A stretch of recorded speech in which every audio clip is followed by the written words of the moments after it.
Over the last few weeks, I've been sharing some of my networking successes and failures in my twice weekly email newsletter. These examples have opened up conversations about how everyone can network more genuinely and authentically. Networking is about building relationships that are grounded in trust, respect, and support. And let's acknowledge that networking is never a 50-50 type relationship, but it's also not an all or nothing relationship either. So if you're struggling to build a networking plan to grow and advance your career, you are going to enjoy today's conversation. In this episode, I am joined by Sue Maitland. Sue's overall message is that anyone can enjoy networking, and we're going to show you how. Let's get started.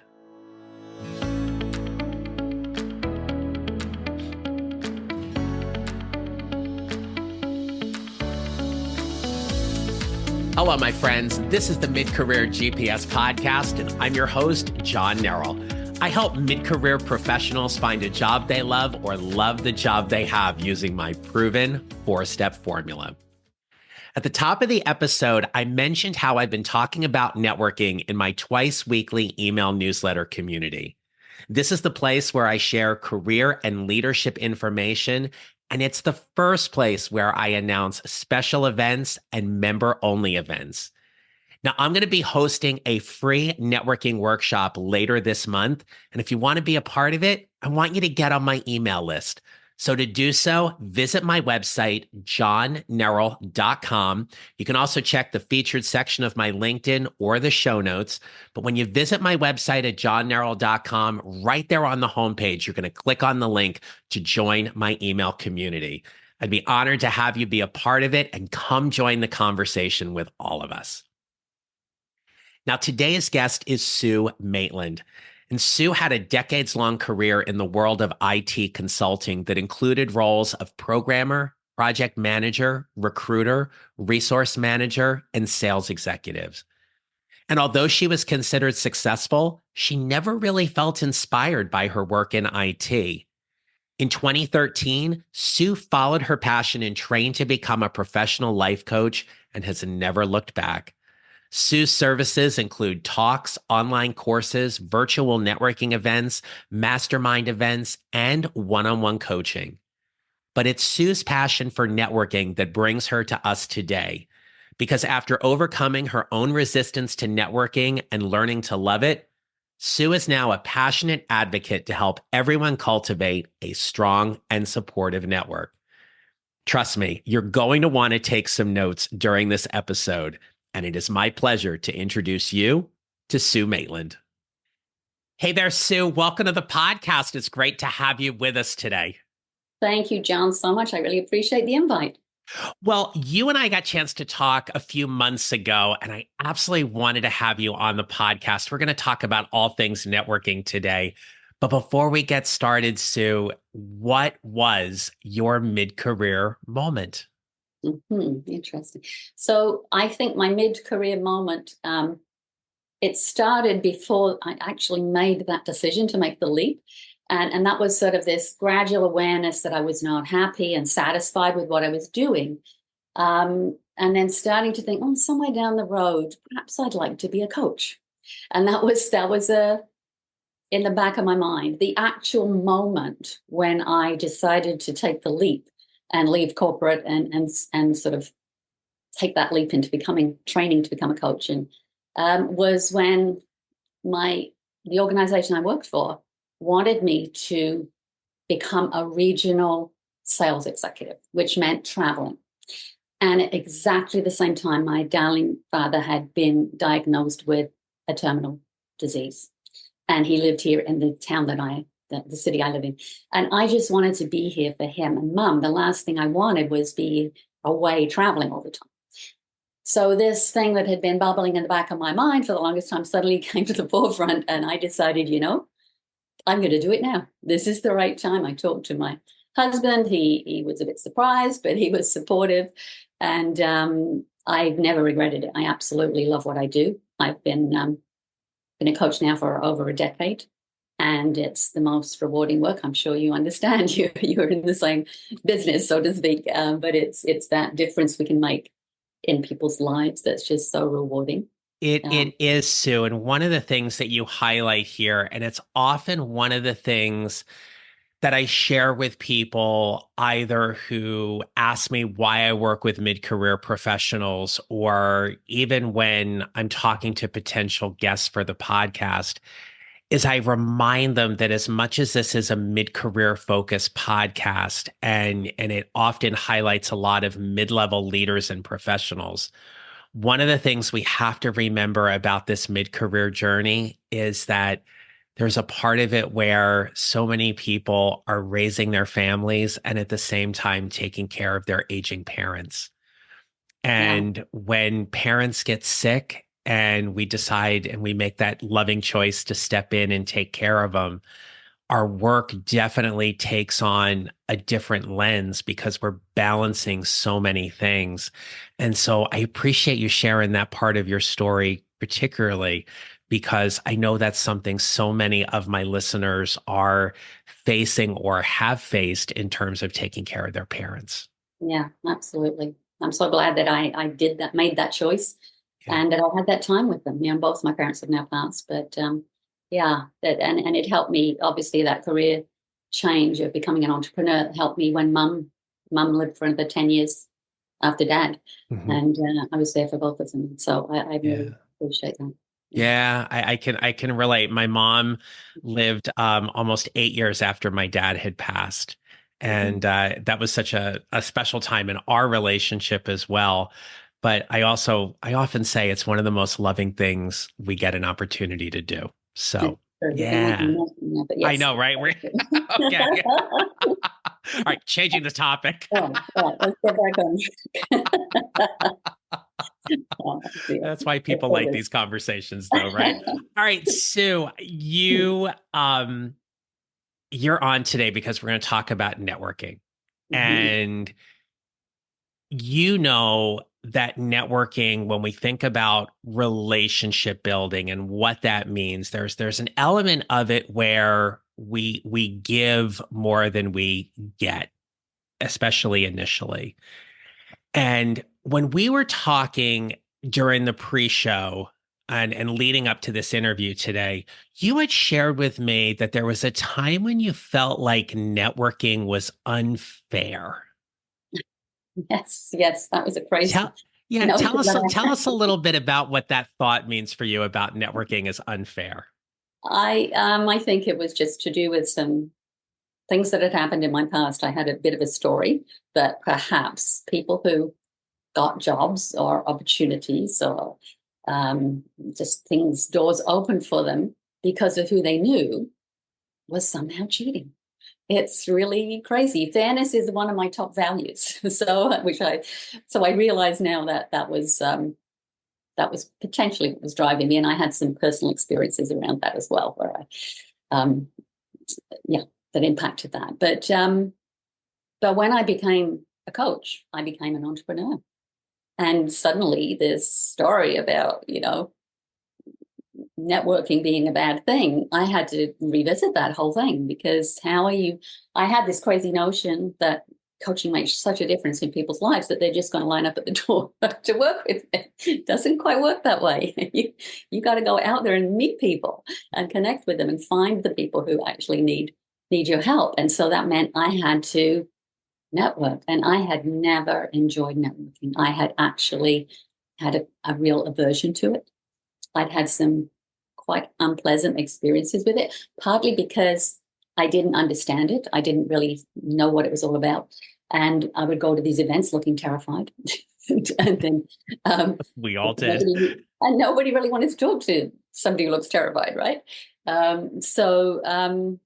Yeah, I really had to work to overcome this story, because I did have some bad experiences where nobody seemed to want to talk to me. And um, When you think about that time in your life and career where you felt like networking was unfair and you had these blocks or limiting beliefs around it, What was the one thing that happened for you that shifted your thoughts or your mindset that networking was something you could actually enjoy doing? Well, the big thing that changed for me is realizing that if I could get out there and network and make connections and learn about what other people are doing, I could actually help other people by directing them to people and resources that could be helpful to them.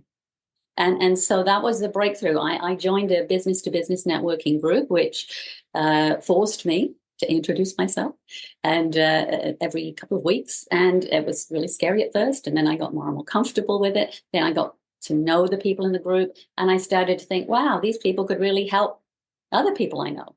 So I think for me, one of the greatest joys in networking is being able to connect others with people and resources that could be helpful. But if you are not networking, then you may not know those people and resources to connect people with. So to me, it's more about giving than receiving. Sometimes you give to somebody and you don't receive back from them, but they end up talking to someone else. And then suddenly somebody, oh, I was talking to Kathy, she needs to talk to you. So I think it's going in with that mindset of generosity that I think is important. I completely agree with you. And you and I are going to take a couple minutes here and we're going to dispel some myths. Okay.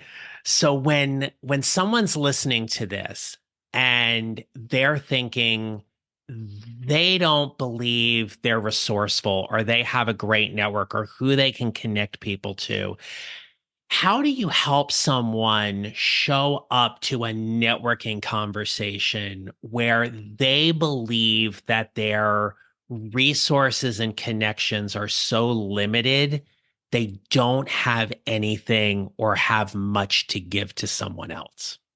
That's very interesting. Yeah. Um, I guess what I do is I encourage people to do some research before you go to any kind of networking event. Understand what the format is. Understand if you'll have a chance to introduce yourself. And if you will, how long do they give you to introduce yourself? Think about what you're going to say. What do you want to communicate to those other people? So doing that initial research takes some of the fear away. Then preparing. I know you've got to be yourself, but you want to show up as your best self. And you don't want to come away thinking, gee, I wish I'd said this instead of just blurting something out. So I do believe in preparing how you're going to introduce yourself. Think about it. What will you say when somebody says to you, so what do you do? John, what do you do? And have a nice succinct answer. I like to have it in 3 parts. The first part really should be something intriguing that makes people want to learn more. And that may be all that you, that's as far as the conversation goes. But if it's intriguing enough, you might find that that person says, oh, tell me more about that. How do you do that? And then the last part should be the difference that you make in people's lives by either working for them or the contribution you're making. So it's like a 3-part intro, and you'll only get to part 2 if that person shows an interest. That's, I believe in that. And you've got to practice as well. So there's 3 parts. There's research, prepare, and then get out there and actually practice. The more you do it, the more comfortable you get. I don't think no, you're good. I don't think you know this about me, but I'm a huge game show fanatic. Uh-huh. And I grew up in front of the television set watching game shows in the 70s, 80s, and I still watch a whole bunch today. But when you talk about introducing yourself, if you go back and you watch the game shows of the 70s and 80s, the contestants were prepped with a very specific intro. And they would say something like, I'm so and so, I do this, I live here, and I have 3 kids, 2 dogs, and 1 cat. Right now, they don't have to do that. They're typically fed some kind of question. So if we take 2 of the most popular game shows, we take Wheel of Fortune and Jeopardy. Right. On Jeopardy, the contestants are thrown a question to answer and they're prepped on that answer ahead of time. On Wheel, Pat kind of tees up, their introduction with like a little bit of a fact, and they'll get maybe 10 or 15 seconds to talk about themselves.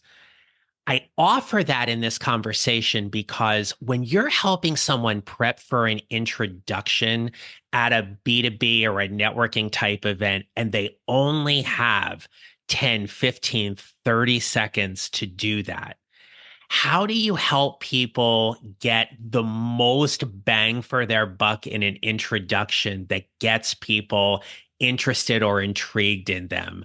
How do you help them do that? Well, I guess I help them look at what they do in a way that allows other people to say, oh, wow, that's so interesting that you do that. I actually could do with some help like that. Or I know someone else who does what you do. They might like to talk to you about what you're doing and learn from you. So it gives people that opportunity to either understand whether there's something they can do with you, or that they can introduce you to someone else who might also benefit from meeting you. So that's what you want to frame it in some way, so that they can go, oh, hey, I know someone you should meet. Let me come and introduce you to. So that's I think the ideal scenario. What do you I think that, suggest when you can't think of somebody who to connect to right away? oh, What's the right answer in that case when you're like, I don't really know anybody and I'm not sure what to say here? How do you coach them on that? that's a very interesting one. I haven't really thought about that, because the biggest part of networking is being a good listener. So what I believe is you should have in your back pocket a whole bunch of open-ended questions, so that you can get that other person to talk to you. And I think if you can go prepared with that, you'll never be stuck for something to say. And most people like talking about themselves. Hmm. So, and this, I just want to make this point, because I'm just about to put an article out there about the 5 things that stop people from networking. And one of the most important ones that stop people is not being an extrovert. So people who are introverts or shy believe that it's really easy for extroverts to network, and it's not really meant for them. They shouldn't be networking. And I want to just dispel that myth, because in fact, introverts and shy people are some of the most successful networkers, because they're very good at active listening.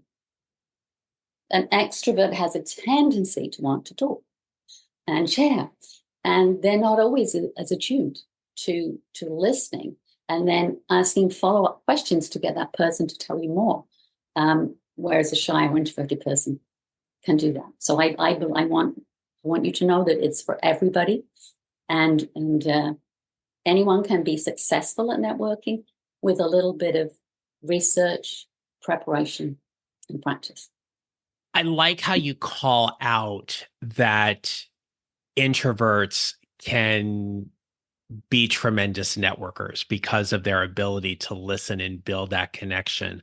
I see that a lot too, where people I work with who may be a little shy or a little hesitant, and they think about going into these type of networking events having to be this much bigger person than what they already are, and it freaks them out automatically, and go, no, it's okay, let's leverage what you have and make that to your benefit. Yeah. Sue, in your world, in your areas, how often right now, where we are in spring of 2024, are you seeing larger networking events or weekly or monthly type gatherings where either professionals, entrepreneurs, small business owners are regularly gathering to come together and network? There's no question it's happening. The in-person networking is coming back.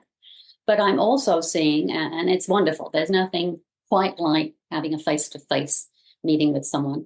But I'm also seeing that virtual networking is also still very prevalent. And the benefit of that is it can connect people outside of your local geography.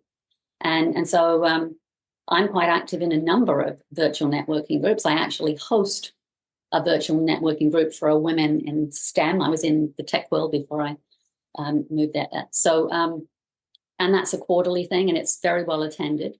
So yeah, it's definitely happening. It's a great opportunity. I mean, I don't want to just focus on the in person either, though. I do think LinkedIn for professionals is a wonderful platform to network and to, especially, and I'm sure you agree with me, to research what it's like to work in a different field.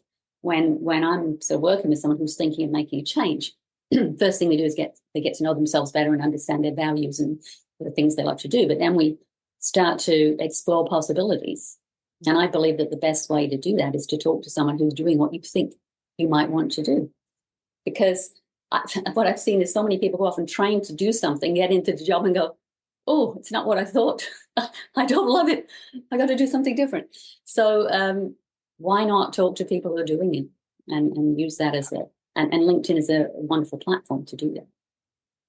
So whether someone is going to meet a networking connection for coffee in person or virtually, it's understandable that sometimes people may be worried about how they're going to fill that time, right? So they're going to fill that time with 15, 25, 30 minutes or whatever. And you talked earlier about having some questions in your back pocket that you could ask people. Can you give us an example of some of those questions that somebody who is a little fearful of networking or nervous about going into this in-person or virtual coffee chat might use some of those questions to help them have that conversation a little more effectively? Sure. Like a simple one would be, I'd love to understand more about how you got into this business that you're in or the role that you're in. Another one which I really encourage everybody to do because it's so important is tell me about the culture of the company that you work for. Can you describe it for me? And perhaps give me some examples of how that plays out, because there's often a wonderful sounding website with the corporate culture, but it may not actually be true. So, it's a great way to actually learn more. So just being curious, like you keep that curious mindset, and you'll find, and somebody answers and you say, can you tell me a bit more about that? So you don't have to have everything scripted, but you do want to be prepared. You also need to be prepared with what you want to communicate. Because if you're having this networking experience with someone, who knows? They may end up being an ongoing connection for you that could open doors for you down the road. So by doing this research that you're doing by meeting people in different career paths, you're also expanding your network with lots of possibilities down the road. How much small talk should you do? Well, I think you want to just a little bit at the beginning, just to warm things up a little bit. You don't want to go straight in with a question, tell me what the culture's like where you work. Just talk a little bit about the weather, what you've been up to. Have you had a good weekend, whatever.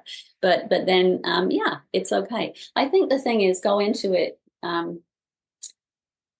being yourself. With a little bit of a plan, but be flexible too. See where the conversation goes. You don't have to drive it. You can just plant a few little questions, and you're going to find people will open up and share all kinds of information. Oh, Sue, that's so good. Yeah, absolutely right. You don't have to drive the conversation, right? You have those questions and let them go there. And I want to offer for anybody listening, the reason I asked Sue that small talk question is you do want to kind of ease away into the conversation. So have something that's a safe topic to discuss. It could be something like Sue mentioned about the weather. If you're big into sports, it could be something with that. If there's something happening current event wise that isn't a hot buttoned topic, you want to obviously avoid those type things. So, Sue, I'll tell you this. Just as an aside here, I had scheduled a virtual coffee with a networking connection, a new person who had reached out. I wasn't really sure whether we were going to be great connections for other people or not, but you go into the call with an open mind and you have it. And this was back in late 2020, early 2021. So we're like within a year of the lockdown in the pandemic. And so we get to the call and I asked a very general question and I said, "How are you?" And this person launched into a diatribe about their beliefs about lockdown and masks and COVID and how they had very, very strong opinions about it. And then he did the wrong thing, which was he said, "What do you think?" And so now you've invited me into this hot button issue to which I shared that in my circle of close friends, we actually lost somebody very, very early on Yeah. in the pandemic due to COVID. And I said something like, well, you're entitled to your opinion, but in my world, this is what happened. And this isn't really a great way for us to start this conversation. So, how can I be a helpful networking connection for you? And there was this dead silence on the call, like realizing that this probably wasn't the best way to start off. And when we got done with the call, he said to me, "When would you like to meet again?" And I said, "I wouldn't." And he went, "Excuse me?" And I said, "Look, this is about respecting our time." I said, "The reason why I don't believe we're great networking connections for each other is because your circle and my circle aren't closely aligned. You're not going to feed clients my way, and I'm not going to feed clients your way. So from a business relationship, I don't see a synergy, and I don't want to just come together for the sake of having another conversation." I said, "That's the reason why I don't want to meet." And he went, "Well, what about the other thing?" And I said, "Well, we have a difference of opinion on that, but no, that's not the reason." Right. And so when you mention about being yourself, I think that's such an important part to bring into the conversation as well is be true to who you are, but always see if there is a way to find ways to connect with people. Because like you said, you never know where it's gonna land or where you're gonna meet somebody. You don't know. Be yourself, but be your best self. Yeah. Not a Yeah. place for venting, but do Right. that with your friends, Let them know. Exactly. So, Sue, we're going to start wrapping up here in a moment, but I just want to take a couple extra minutes here. Do you have a particular networking success story, either from yourself or from one of your clients or people whom you're connected with, that you could share with us really quickly about why networking is so powerful? Sure. Actually, it's a personal networking experience, and it's virtual networking. Actually, I belong to an organization. It's called Women's Speakers Association, and we have virtual networking calls once a month. And we had somebody visit from Australia who joined our call from Sydney, Australia. I really enjoyed her energy, and I suggested that we have a virtual networking call afterwards. And she said she agreed. So we had our coffee, virtual coffee. She ended up test driving one of my online courses. She loved it so much. She said, "I have a friend that I want to introduce you to. She's in Adelaide." So here I am in Victoria, BC, Canada, and I got connected with Adelaide. I am now part of a foundation. So my course is being recommended by a foundation for people who are in abusive relationships, because it creates a space for people to really ask themselves, what's important to me at this point in my life. And I mean, I just feel I had no idea that it was going to lead to that. I just went into my conversation with my first contact in Sydney with an open mind, sharing about it. And it just feels so good to have had. So that to me, but I've got many other stories where my clients have, Yeah. made great connections, found work through making those connections. But that for me is probably the most But what a profound. powerful way, though, for you to make a connection where they're willing to help you expand your work in ways you hadn't imagined or envisioned. Yeah, yeah, Yeah. it's incredible. Yeah. Yeah. So that was it's about going into the conversation with an open mind and Mhm. not, not being closed to things that who knows? Right. Being curious, what could happen? Yeah, You never know. absolutely. Yeah. Well, Yeah. Sue, I have truly enjoyed our conversation here today. So I'd be remiss if I didn't ask you this. What advice would you give someone to help them build their mid-career GPS to whatever is next for them in their career? Well, I think you've got to do the work to think about get to know yourself, get to know what you're interested in. And then I do believe getting out there and doing that research is so important. So research the kind of companies that you might want to work for and go and reach out and connect with people there. Arrange to have these kind of conversations where you can actually ask them about what their job entails, what the companies like to work for, what are trends that are happening in the industry, what qualifications do you need to actually be successful in that career. Um, I haven't mentioned this, but I mean, I ended up, never thought I would do this. I ended up developing a networking course.